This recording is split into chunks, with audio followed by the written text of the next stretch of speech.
What is going on, guys? Quality XA here today, and today I'm bringing you guys a brand new video on Destiny 2. Now today we're going to be talking about the weekly Bungie post. Specifically, we have some awesome things to talk about regarding some brand new Iron Banner gear.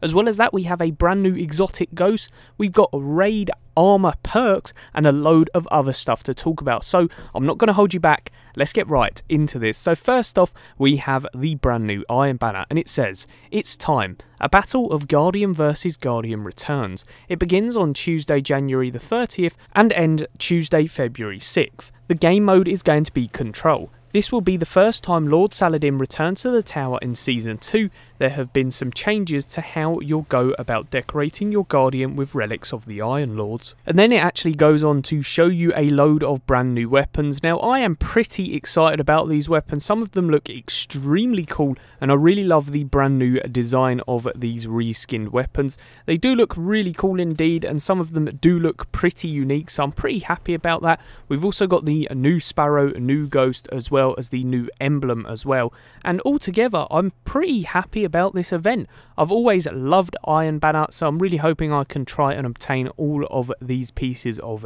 gear. And they also do go on to say, "Is the only thing not pictured is the Iron Banner ship. We'll save that for you when you discover it yourself.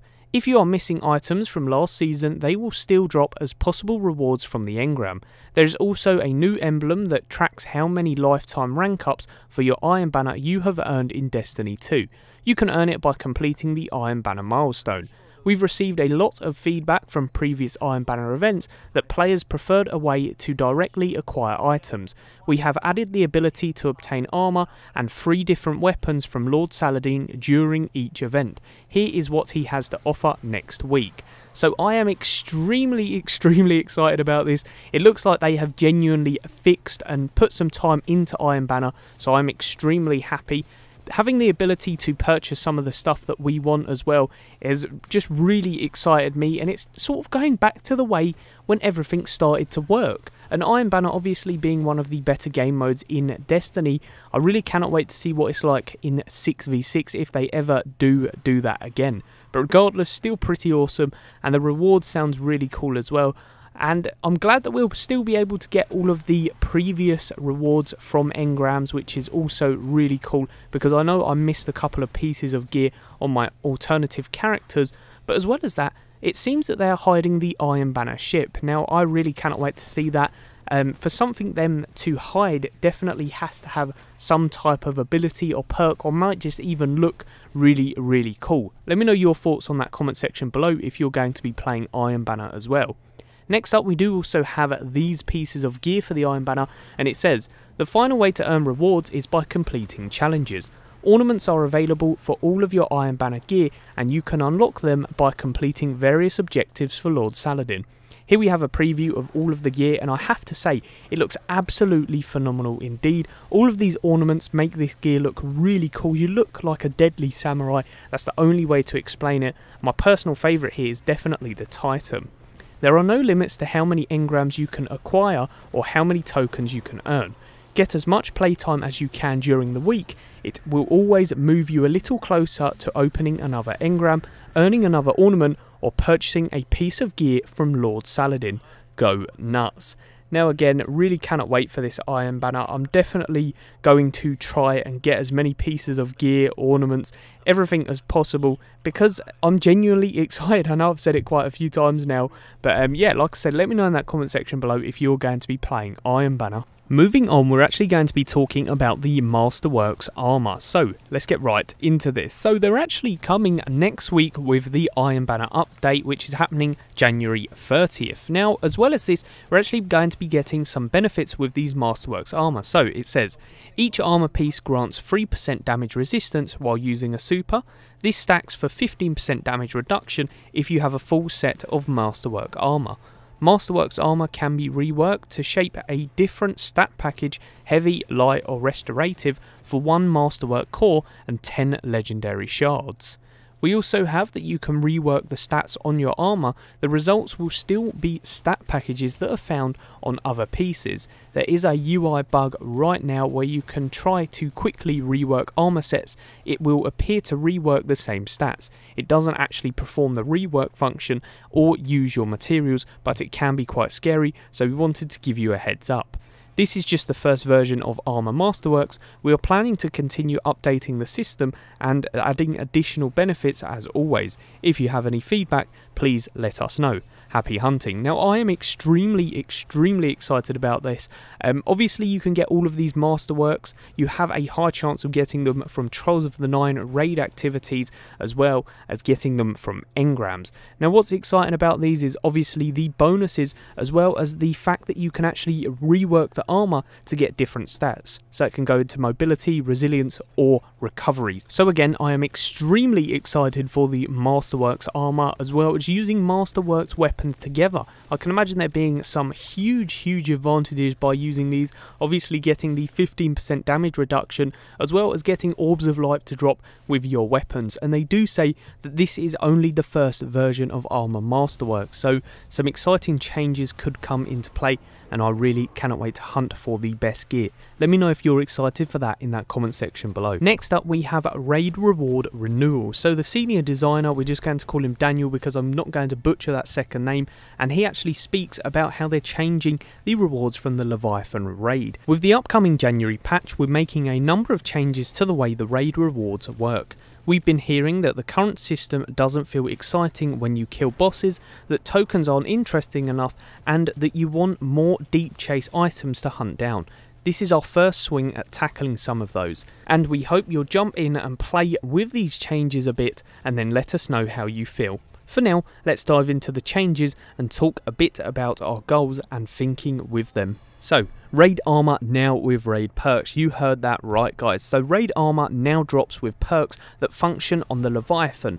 These appear on mods that are selectable on both new drops and existing Raid Armor pieces that you already have in your inventory.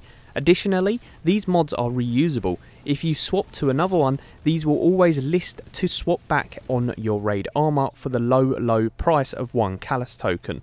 Since nobody wants to take a -5 power penalty if they remove their legendary mods while in the raid, all raid mods are legendary by default. This should be extra icing on the cake for players who can't seem to get that last mod. They need to max their gear out.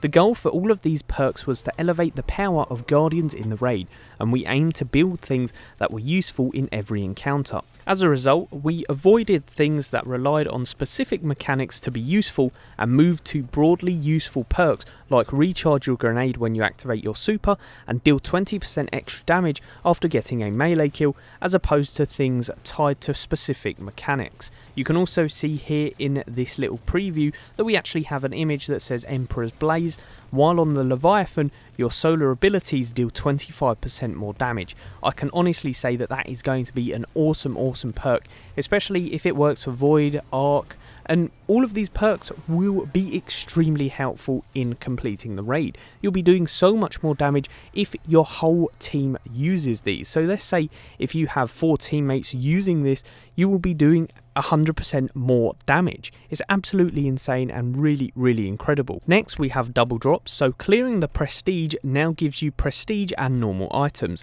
If you have the prowess to clear prestige, then you've proven yourself that we don't need to force you to go back and do normal as well. So really cool indeed. It just means that you don't get double drops, so you won't be playing in the prestige, then you have to go play the normal and just get the same sort of items. You can get them all by playing one raid, that being the prestige. You will get the normal items as well as the prestige items, so very exciting indeed. Next we have raid encounters always drop a raid piece, so no matter what encounter you're doing, whether it's just the dogs encounter or even completing Callus, then you will still get a piece of raid gear to drop for everybody. Pretty awesome. Next we have a raid vendor sells a rotating selection of raid gear. If you just can't get that last piece to drop for you, we want to give you some agency for your token. For a cost of legendary shards and some Callus tokens, you can purchase these pieces if you have completed the raid for that week. For instance, if you want to buy the Prestige chest armor, you need to complete the Prestige mode that week before you can do so. This is so people can't save up tokens by sticking to the normal mode and still wear the Prestige gear. We wanted to give people agency to fill in those few slots they're missing, not negate the need to progress further in the raid.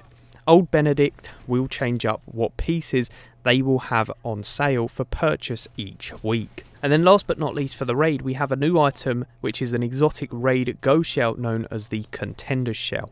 While not quite at the grind level of the legendary Nano Phoenix, we felt like we needed to add a chase item to the raid pool to make coming back still have reward potential each week. Enter the Contender Shell. This ghost can drop from the final encounter in either the Leviathan or Eater of Worlds. We also included some bad luck protection to avoid the previously mentioned Nano Phoenix problem, so that dedicated raiders can rest assured they'll get their hands on it eventually, even if it takes several weeks.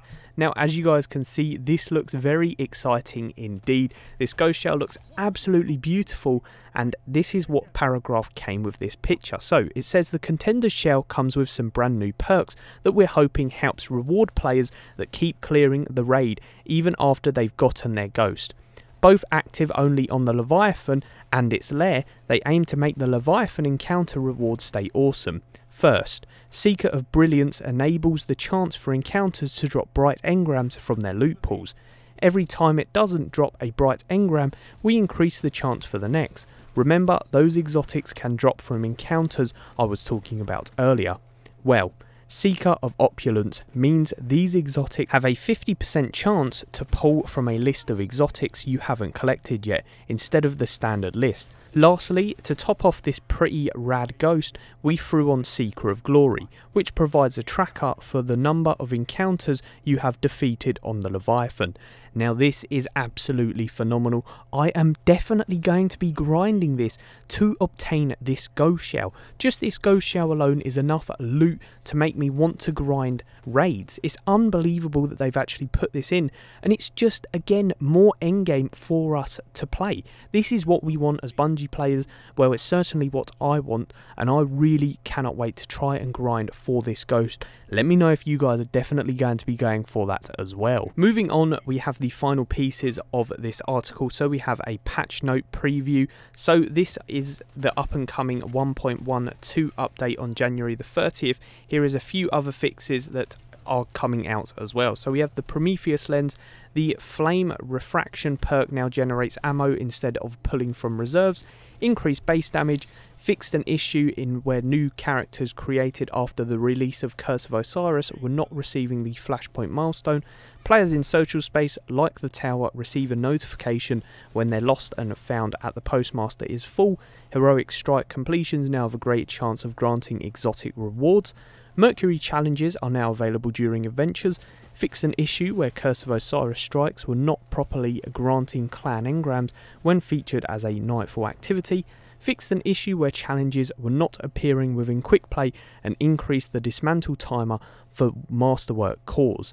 Now again, some of the changes are really good indeed, and I do believe that Bungie is really backing their talk at this point in time, and yeah, really cannot wait to see what they do. They also did have this section where they said that they're trying to fix the way that you can actually dismantle your shaders, making it faster. They're trying to add a button combination to actually do it, so really cool indeed, and I hope that they actually fix that, because it does take a extremely long time to dismantle shaders.